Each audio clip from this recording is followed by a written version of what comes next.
Hello, this is Curry again with Corilla Games, and this is the setup for the expansion to my game Dead End.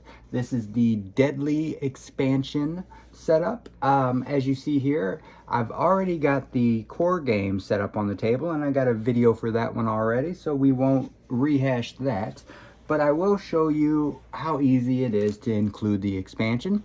Everything over here is the expansion, and the only thing that's missing is the instruction manual, the achievement page, and the well, I got a little secret in there. I don't want to reveal it quite yet, but those are missing because I'm still working on them. But all you do is you sort out the expansion. We have voice cards. You shuffle those in with the pre-existing voice cards. You have more items. You shuffle those in. You have more movement cards. You shuffle those in. You have more special item cards. You don't really need to shuffle those ones in because you get to search through those piles. And even more awesome is you have plenty more enemy cards. Now the enemy cards, in the previous video I sorted them 1, 2, 3 piles, shuffled them out. Once you start adding more enemies, I find that the game is more enjoyable if you randomly make 3 piles, because then it's not a set number for each alley, so that kind of makes it a bit more difficult. And we have more action cards. Add those to the pre-existing pile. And then what we have are the new pieces of the game. And so for this one, I have made a karma card, and on the back side we have luck. And the way they work is karma here, you just stick her in the stand. You take this slider and you stick it right over the top, right in the middle of it. And then you have a luck card, and the luck card, you want this to be revealed on the top. So you will just blindly stick this behind karma, and at some point in the game you will reveal it. Feeling lucky? Nope. If this were to be at the top and it said feeling lucky and that were revealed, then yes, you would get lucky and you would avoid the damage. But it's as simple as that. You just blindly stick it behind her, and then you stick her right up at the top of the board. You'll take the bad karma cards, face them down on the red side. You'll take the good karma cards, face them down on the blue side. And then we have our helping hand cards.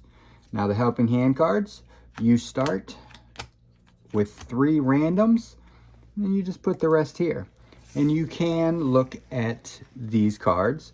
So we have the demonic wedgie, we have a purple nurple, and we have the gonad crusher.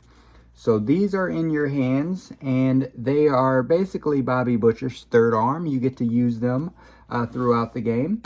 And the way karma works is, as enemies are entering the game, you will come across bystanders. Now you may have noticed on the side there are a few symbols. If the bystander reaches the action square, that means you have saved that bystander, and you are rewarded with that amount of good karma. So we would move the slider over 1, 2, 3. Anytime the slider extends beyond the flame, you get a card from that pile. So in this case, we have 3. If we were to get a 4th one, we would get a card. But if we did something negative and got a bad karma, we would subtract it away. And in that sense, we will slowly build in one direction or the other, based off of whether you save or allow bystanders to die, and in some events even purposefully sacrifice a bystander to save yourself. And that is it as far as the setup goes, it's pretty straightforward. It's just more of everything that you enjoy, along with a few extra components to kind of spicing up things. And to go into the cards here, for Good Karma, you have a shopping cart, which is a prevent up to 2 enemies from attacking, does not take up inventory, discard after use. You have a lawnmower. If injured, mow down the entire alley, does not take up inventory. That's a shout out to a very popular game that I'm sure you are well aware of. And we have a fanny pack. Hold 1 extra item until you die. This item does not take up inventory space. So that's another way of getting some extra gear in your hand. As far as bad karma goes, we have the voodoo doll. You lose 1 hit point. We have a broken horseshoe. You lose your active item. So if you had an active item, you would lose it automatically. And the shattered mirror.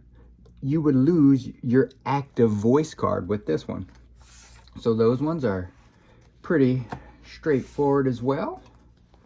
Aside from that, let's look at the other helping hand cards. These helping hand cards, I find them pretty funny. This one here is the flippin' the bird card. It taunts and enrages an active enemy of your choice forward 2 spaces. Now, that card, you're like, why would you want an enemy to get closer to you? Well, there are items scattered throughout the game where you can instant kill an adjacent enemy. So if that enemy was closer to you, you would be able to kill him. You have a meat shield. When an enemy or bystander with 1 hit point reaches you, grab and hold them. They will endure the next damage you receive from any one direction. Well, we have the belly button poke. Causes confusion and stops the next movement card from being flipped as everyone wonders what they just witnessed. We have a double epic uppercut. Causes 2 damage to 1 adjacent enemy. If they survive, knock them back to the draw pile at the beginning of their alley. So most enemies die after 1 hit, but you will eventually, and with the bosses, come across enemies that do not die. If they don't die, you will simply move them back to the draw pile. And I showed you these, but I didn't tell you what they were. So the Gonad Crusher causes 1 hit point of damage to an adjacent enemy and also prevents anything or anyone strong enough to endure the pain from moving next turn. So if you use this on a boss card, it wouldn't be able to advance next turn. Causes stun. Purple Nurple causes stun and 1 damage to an adjacent enemy, but their scream of agony advances all enemies behind them 1 space. And Demonic Wedgie. Sling 1 adjacent enemy or bystander against another and knock them both back 1 space. Well, those are the helping hand cards. The Karma and the luck cards, the new enemy cards, the movements, actions, items, voices, and special item cards. And as you see, it is a lot to pack into a very little game that is intended to travel with you and expand over time. And I hope you are equally excited for it as I am to share it with you all.